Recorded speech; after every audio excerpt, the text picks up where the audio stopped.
Heading મારો અંધ ગજ ન્યાય. આજ પીડીએફ છે બ્લોગ ઉપર, હો ને. અંધ ગજ ન્યાય, અંધ ગજ ન્યાય. સમજી લો હવે.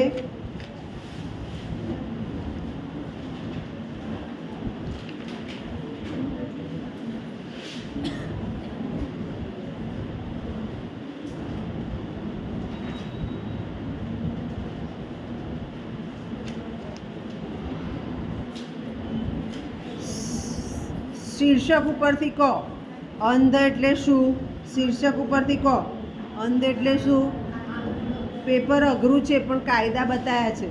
એટલે આપણે સંસ્કૃતથી કંટાળીએ છીએ ને, પણ સંસ્કૃતમાં બધા જ શાસ્ત્ર અને બધી ભાષા છે. કાયદો ક્યાંથી આવ્યો એ બતાવે છે આપણને આ લૌકિક ન્યાય. અંધ એટલે અંધ વ્યક્તિ, બરાબર ને? અને ગજ એટલે હાથી. હમણાં જ રથયાત્રામાં હાથીનું આપણે સમાચાર પણ મળ્યા. હવે આના ઉપરથી કયો ન્યાય? તો સમજી લઈએ કે આંધળો વ્યક્તિ છે, આંધળો, અને એને તમે હાથી પાસે લઈ જાઓ તો એણે જોયો નથી હાથી, એટલે સ્પર્શથી એ કહેશે કે આ એની પૂંછડી છે, આ હાથ, સૂંઢ છે, આ પગ છે, બધું. હા, ત્યાર પછી દેખીતો વ્યક્તિ પણ જોડે ઊભો હોય તો એ કહેશે કે ના બરાબર છે કે નહીં. પણ આપણે આમાં સમજવું શું? સાચું બોલ્યો કે નહીં? પેલો કે આ સાચું, પેલો કે ના. તો ન્યાય આપ્યો છે. અને એના સંદર્ભ લખીએ પહેલાં.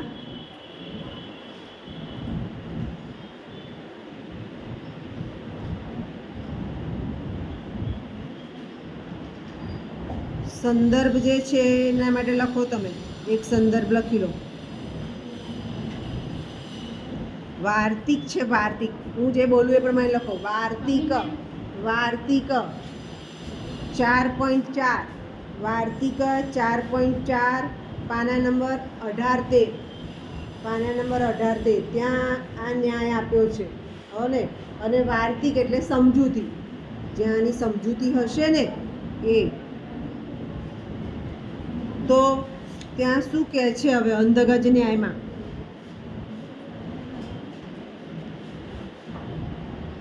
બીજું પણ સંદર્ભ લખી લો. વેદાંત સૂત્ર, વેદાંત સૂત્ર ક્યાંથી મળે છે આધાર આપણને? વેદાંત સૂત્ર 1.1.7, 1.1.7.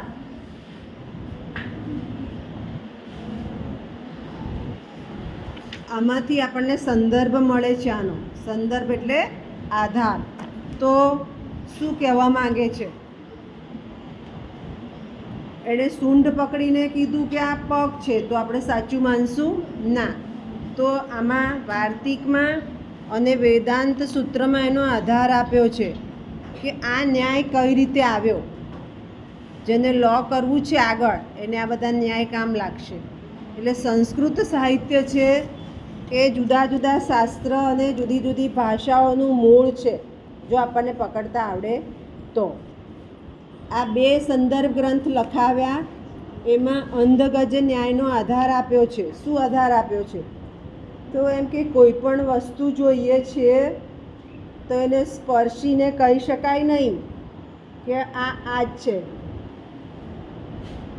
એને જોઈને પણ કહી શકાય નહીં કે આ જ છે. ઘણીવાર કોઈ વકીલ બહુ હોશિયાર હોય, ખોટો કેસને પણ સાચો કરી નાખે. આધાર લાવે. આધાર આપો. આધાર હોય તો એ માન્ય રાખવું પડે.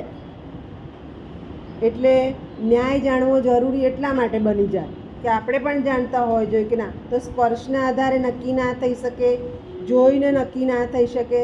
તો નક્કી શેના આધારે થાય? તો કે અનુભવના આધારે. જોનાર વ્યક્તિ કહેશે કે આ પગ છે, તો નથી જોતો એ સમજશે અને સ્પર્શથી કહેશે કે ના આ પગ છે. અનુભવના આધારે એ વસ્તુને કહી શકાય. અનુભવ પણ કેવો? તો સાચો જે અનુભવ આપે છે. સૂંઢ પકડીને કોઈ હસતા હસતા કંઈક આને પગ કે તો ના ચાલે. એટલે અનુભવ કેવો કે જે સાચો અનુભવ છે, અને એ ન્યાય એ અંધગજ ન્યાય. ખ્યાલ આવી ગયો? સમજ પડી ગઈ? અને ત્યાં બે જગ્યાએ આપણને આના આધાર મળે છે. સમજ પડી ગઈ? હા કે ના?